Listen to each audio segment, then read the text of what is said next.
오늘은 대림절 네 번째 주일이면서 이제 성탄절을 며칠 앞두고 있는데요. 마태복음 1장 18절 이하의 말씀을 봉독해 올렸습니다. 18절에 예수 그리스도의 나심은 이렇게 기록을 하고 있는데요. 우리 주님께서 이 세상에 오셔야만 했던 그 이유가 무엇이었는가? 오늘 마태를 통해서 들려주시는 하나님의 말씀을 우리가 들을 수 있게 되는데요. 같이 읽은 21절의 말씀을 보면 아들을 낳으리니 이름을 예수라 하라. 이는 그가 자기 백성을 그들의 죄에서 구원할 자이심이니라 하니라. 이 말씀은 여러분 예수님께서 왜 아기로 탄생하셔야 했는가? 인간의 몸을 입고 오셔야 했는가? 예수님의 그 탄생 목적을 아주 분명하게 선포해 주고 있는 말씀입니다. 18절 이하에서 천사가 요셉에게 나타나죠. 정혼한 마리아를 통해서 아들을 낳을 것이다 하는 통보를 받습니다. 어떻게 함께 하지도 않은 마리아가 아이를 낳을 수 있을까? 마리아가 무슨 잘못된 일을 저지른 것이 아닌가? 이렇게 생각을 하면서 조용히 마리아의 관계를 끊으려고 하니까 천사가 다시 나타나 마리아 데려오기를 무서워하지 말아라. 그에게 잉태된 자는 성령으로 된 것이다. 이렇게 고지를 해 줍니다. 그러면서 아들을 낳으리니 그 이름을 예수라 하라 하고 명령을 하셔요. 여러분, 예수님 탄생이 단순히 우연한 사건이 아니라 하나님의 구원 계획 속에서 오래전부터 예비된 사건임을 잘 보여주는 말씀이 아닐 수 없어요. 예수라 하는 말은 히브리어로는 예슈아라고 되어 있고요. 문자적인 뜻을 풀면 여호와는 구원이시다, 여호와께서 구원하신다라는 의미를 가진 말입니다. 그러니까 예수님의 그 이름 자체가 이 땅에 오신 목적이 되는 거예요. 하나님의 구원의 역사를 이루기 위해서 예수라고 하는 이름을 가지고 이 땅에 오셨다는 겁니다. 오늘 우리들이 예수님의 이름을 부를 때마다 그렇기 때문에 성도는 언제나 그 이름 속에 담겨진 하나님의 사랑, 그 예수님이라는 이름 속에 담겨진 구원의 은혜를 늘 생각하면서 예수 그리스도의 이름을 부르며 살아갈 수 있어야 하겠다. 본문의 핵심적인 부분은 그가 자기 백성을 그들의 죄에서 구원할 자라. 이렇게 말씀을 하고 있어요. 예수님께서 이 땅에 오신 궁극적인 목적이 무엇인가? 바로 모든 인간의 죄로부터 저들을 건져 구원해 주시기 위해서 오셨다. 하나님 말씀은 모든 사람이 죄를 범하여 하나님 영광에 이르지 못하게 되었다고 기록을 하고 있어요.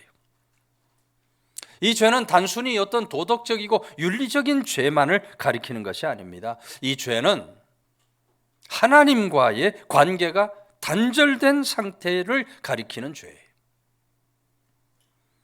그래서 인간은 스스로 힘으로, 스스로 능으로 이 죄의 사슬을 끊어낼 수가 없습니다. 이 죄의 문제를 해결해 낼 수가 없어요. 로마서 7장에서 바울 사도는 오호라 나는 곤고한 사람이로다. 이 사망의 몸에서 누가 나를 건져내랴. 탄식을 하고 있어요. 사도가 탄식을 하고 있어요. 나는 곤고한 사람이다. 이 사망의 몸에서 누가 나를 건져낼 수 있겠는가? 여러분, 오늘 우리들도 그와 같이 모두 다 죄의 권세 아래 놓여져 있는 존재들이에요. 그런 우리들을 건져 구원해 내시기 위해서 우리 주님께서 사람의 몸을 입고 아기로 이 세상에 탄생을 해 주셨다. 여러분, 누구든지 그 예수 그리스도 믿기만 하면, 예수 그리스도 믿음으로 시인하기만 하면 죄사함을 받고 구원을 얻게 될 줄로 믿으시기를 바랍니다. 구약에서 구원이라고 하는 말을 히브리어로 소조라고 말하는데, 이 소조라는 말은 그냥 구원이 아니라 아주 완전한 구원, 완벽한 구원을 가리키는 말이에요. 마태복음 8장 25절에 나타난 육체의 구원, 마태복음 9장 21, 2절에 나타난 질병으로부터의 구원, 마태복음 24장 22절에 나타난 죽음으로부터의 구원의 의미를 뛰어넘는 그런 구원, 인간을 모든 죄와 모든 사망으로부터 완전히 구원해 낸다라고 하는 구원이 바로 소조라고 하는 의미의 구원입니다. 그래서 여러분, 예수 그리스도의 나심은 죄로부터 우리를 건져 구원해 주시기 위해서 예수 그리스도께서 아기로 이 세상에 태어나신 줄로 믿으시기를 바랍니다. 미국 독립전쟁 당시에 펜실베니아에 피터 밀러라고 하는 목사님이 계셨습니다. 이 목사님은 정말 그 지역에, 그 동네에 사는 사람들에게 사랑도 받고 존경도 받는 그런 목사님이신데, 그 동네에 딱 한 사람이 이 목사님을 미워하고 목사님에게 함부로 말하고 그러는 사람이 있는데, 바로 교회 옆에 사는 사람이에요. 교회도 뭐 싫어하지만 목사님도 그렇게 싫어하는 거예요. 예. 그런데 이 사람이 교회 목사님뿐만 아니라 나라에 대해서도 원망 불평이 많아요. 지난주에 원망 불평하면 안 된다 했는데, 나라, 민족에 대해서도 원망 불평이 많아요. 어느 날 국가에 대한 반역죄를 저질러서 이 사람이 끌려가 사형 선고를 받게 되는 거예요. 재판이 필라델피아에서 열리는데, 밀러 목사님이 그 소식을 듣자마자 걸어서 워싱턴 장군, 후에 대통령이 되는데 워싱턴 장군에게까지 가서 살려줄 것에 대한 탄원을 하는 거예요. 이 사람을 좀 살려주십시오 하고 탄원을 해요.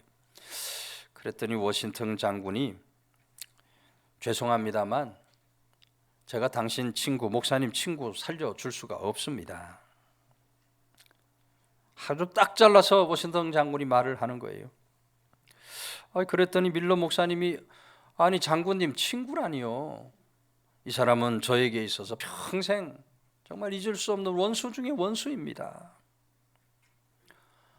그랬더니 워싱턴 장군이 깜짝 놀라면서, 아니 목사님 원수 목숨을 구하려고 60마일을 걸어왔다는 겁니까? 60마일은 지금으로 말하면 96km니까 여기서 서울이 한 50km 되니까 말이에요. 서울 저 끝자락 되는 그런 거리를 걸어서 왔다는 거예요. 그러면서 워싱턴 장군 하는 말이 도무지 제가 이해할 수 없지만, 원수를 위하고 원수를 사랑하는 그 목사님 마음에 제가 감동이 되어서 제가 그를 용서해 주겠습니다 하면서 사면장을 써주는 겁니다. 밀러 목사님이 그날 사형 집행이 예정되어 있는 곳으로 또다시 15마일 24km를 또 걸어서 가는 거예요. 이 목사님이 도착하려고 하는 순간 바로 교수대로 이 사람이 옮겨지고 있었어요. 목사님을 보자마자 이 사람 하는 말이, 저기 늙은 피터 밀러가 왔다. 내가 교수형 당하는 것을 보고 복수심을 만족시키기 위해서 에브라다에서 여기까지 걸어오다니 하면서 소리를 질러요. 그런데 그 말을 마치자마자 목사님께서 그 죄수에게 다가가서 그의 생명을 구원할 사면장을 건네주는 겁니다. 그날 그 사면장으로 죽을 사람이 살아나는 역사가 일어난 줄로 믿으시기를 바랍니다. 여러분, 실제로 있었던 이 실화의 이야기가 오늘 우리들이 죄와 사망에서 건져 구원이 된다고 하는 것이 얼마나 귀한 일인가를 잘 보여주는 이야기가 아닐 수 없어요. 로마서 5장 6절, 우리가 아직 연약할 때에 기약대로 그리스도께서 경건하지 않은 자를 위하여 죽으셨느니라. 로마서 5장 10절 곧 우리가 원수 되었을 때에 그 아들의 죽으심으로 말미암아 하나님으로 더불어 화목되었은즉 화목된 자로서는 더욱 그의 살으심을 인하여 구원을 얻을 것이니라. 예수님께서 하나님 아들로 자기 백성을 저희 죄에서 구원할 자로 이 땅에 와 주신 줄로 믿으시기를 바랍니다. 대림의 절기를 보내면서 또 성탄을 앞두고 오늘 우리들의 죄와 사망의 권세에서부터 우리를 건져 구원해 내시기 위해서 예수 그리스도께서 아기로 이 세상에 오신 그 귀한 은혜를 다시 한번 묵상하며 오신 주님 앞에 감사와 찬송과 영광을 올려드리며 나아가는 귀한 성도들 다 되시기를 주의 이름으로 축원해 드립니다. 23절 보라 처녀가 잉태하여 아들을 낳을 것이요 그의 이름을 임마누엘이라 하리라 하셨으니 이를 번역한즉 하나님이 우리와 함께 계시다 함이라. 옛말에 필요한 다리는 놓지 않고 불필요한 벽을 쌓는 데 열중한다라는 말이 있습니다. 필요한 다리를 놔야 되는데 불필요한 벽을 쌓고 살아가는 그런 인간의 모습을 풍자적으로 말한 거죠. 여러분, 지금 우리가 사는 삶의 자리가 안타깝지만 그런 상황의 자리예요. 남과 북이 갈라져서 남북이 서로 정말 높은 벽을 쌓아놓고 서로 등 돌리고 살아가는 이런 안타까운 현실을 우리가 바라보고 있어요. 남북의 갈등도 갈등이지만 이제는 동서의 갈등도 일어나고 있어요. 여와 야가 서로 다리를 놔야 되는데 서로 벽을 쌓고 물고 먹으려고 하는 이런 안타까운 갈등의 모습을 우리가 바라보게 되는 거예요. 성도들이 마지막 때 정말 열심히 기도해야 할 기도의 제목이라고 생각이 돼요. 근데 예수님 당시에도 이런 벽이 있었다 이 말이에요. 이런 높은 벽이 있었어요. 바로 유대인과 이방인 사이의 벽입니다. 유대인들은 여러 번 말씀드렸지만 이방인들을 사람 취급을 안 했습니다. 개나 돼지처럼 짐승 취급을 했어요. 이방인들은 모두 도움이 되지 않는 이 땅에서 없어져야 할 그런 민족이다 이렇게 생각을 했어요. 높은 벽을 쌓아놓고 살았어요. 그런데 예수님께서 오심으로 말미암아 이 무서운 벽이 무너져 버리는 겁니다.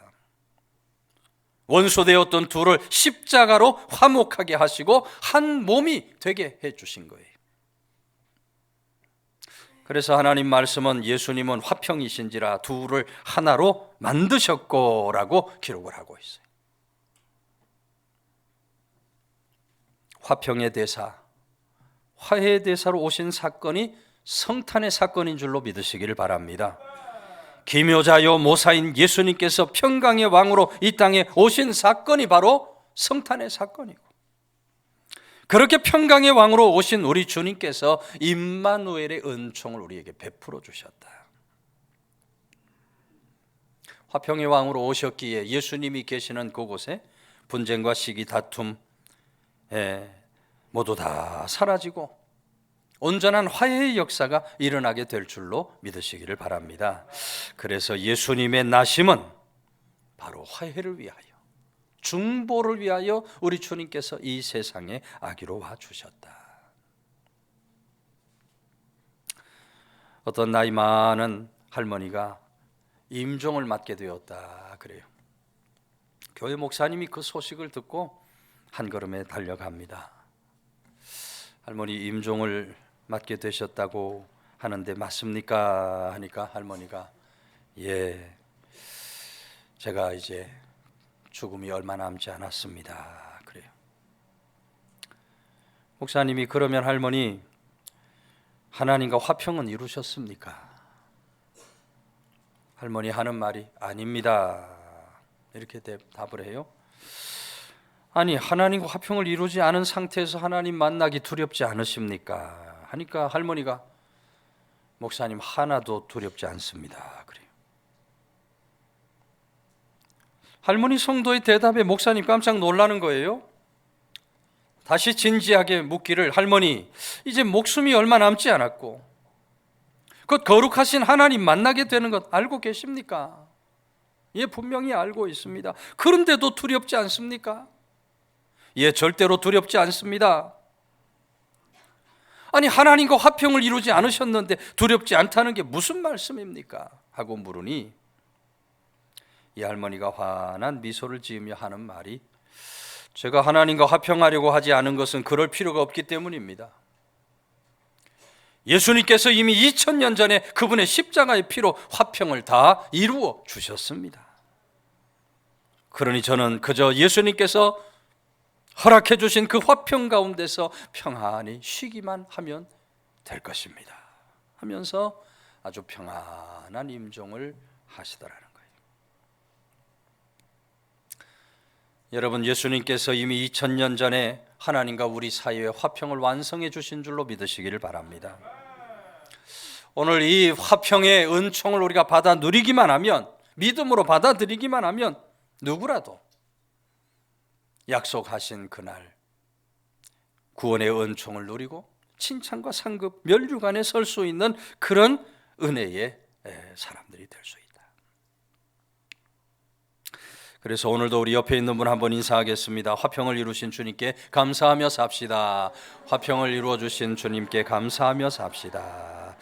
예수 그리스도의 나심, 이런 화해를 위하여, 중보를 위하여 이 세상에 와 주셨다고 하는 사실을 다시 한번 마음에 새기고 감사, 찬송, 영광을 돌려드리며 나아가는 성도들 다 되시기를 주의 이름으로 축원해 드립니다. 여러분, 다시 23절 말씀을 바라보면 이 말씀은 이사야 7장 14절의 예언을, 말씀을 인용한 그런 말씀입니다. 마태복음은 유대인을 향해 쓴 복음서다. 제가 몇 번 말씀을 드렸어요. 마가복음은 이방인들이 읽을 수 있는 복음서로 쓴 것이라면 마태복음은 유대인들을 위해서 이 복음서가 쓰여집니다. 그래서 이 마태복음에 보면 다윗의 자손이라는 말이 많이 나와요. 예수님이 다윗의 자손으로 왔다. 예. 유대인들은 다윗의 자손이라 그러면 꼼짝 못 하거든요. 그 말 앞에는. 그러니까 다윗의 자손, 아브라함의 후손, 뭐 이런 말을 마태복음에서는 사용을 많이 하고 있어요.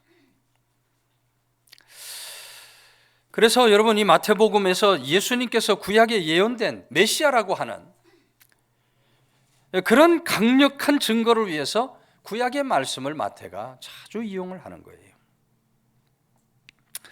특별히 이사야서의 이 예언의 말씀은 그 중에서도 가장 핵심적인 메시지를 담고 있는 말씀이라 할 수 있습니다. 처녀가 잉태하여 아들을 낳을 것이다. 이 말씀은 성령으로 말미암아 동정녀 마리아에게서 예수님이 태어나실 것을 아주 직접적으로 예언을 해 주신 말씀이에요. 인류 역사상 유례가 없는 처녀가 아이를 낳는다? 말이 안 되는 기적 같은 이야기죠. 예수 그리스도의 신성과 특별한 출생을 잘 보여주는 이야기가 아닐 수 없어요. 처녀에게서 아이가 태어났다는 것은 인간의 힘으로, 능으로는 불가능한 일이에요. 오직 하나님의 능력으로만 가능한 일입니다. 예수님은 그렇게 하나님의 능력으로 처녀의 몸 동정녀를 통하여 이 세상에 와주셨다. 그의 이름을 임마누엘이라 하리라 했어요. 예수님 원래 이름은 뭐예요? 예수라 하라 했는데, 예수라 하라 했는데 임마누엘이라 하리라 하고도 기록을 합니다. 원래 사람 이름은 그 사람의 존재, 그 사람의 삶을 잘 보여주고 있어요. 여러분들 이름 속에도, 제 이름도 마찬가지죠.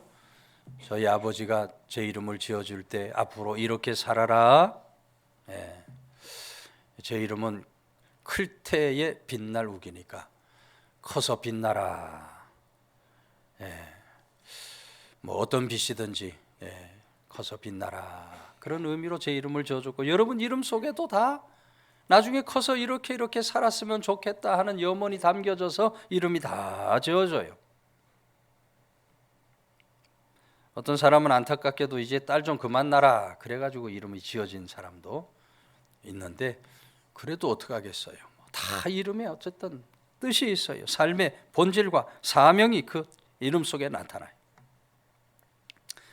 근데 예수님께서는 탄생 전에 이미 자기 백성을 그들의 죄에서 구원할 자라 하는 이름, 예수라는 이름을 받았어요. 그런데 마태는 이사야 선지자의 예언을 인용해서 또 다른 이름, 임마누엘이라 하는 이름을 가졌다고 말하고 있는 겁니다.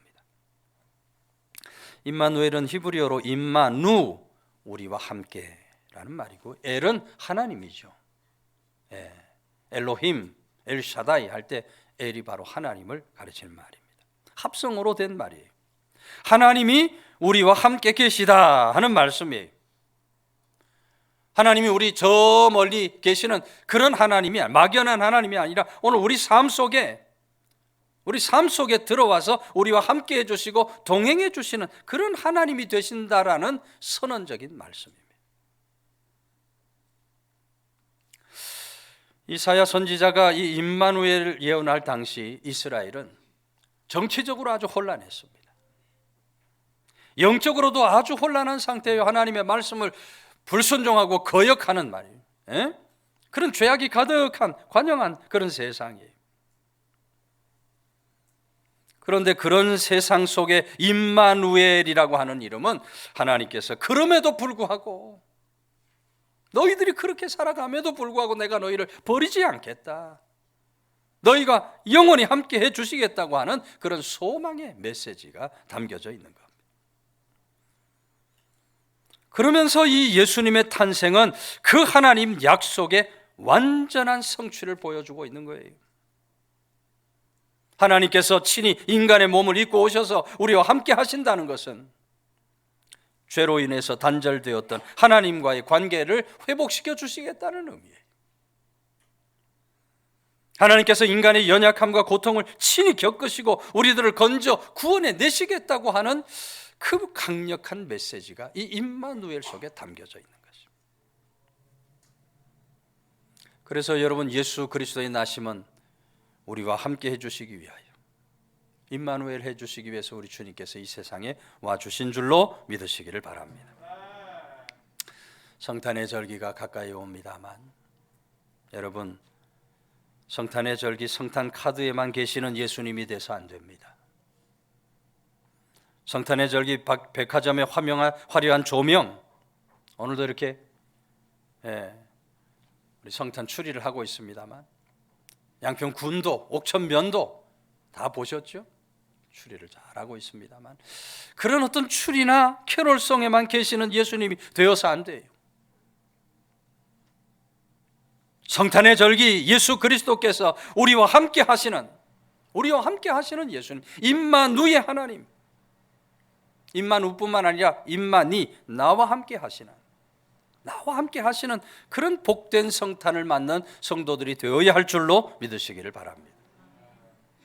내 삶 속에 언제나 함께 해주시고 영원히 함께 해주시는 그런 예수 그리스도 임마누엘의 성탄을 우리가 반드시 맞는 성도들이 될 수 있어야 하겠다.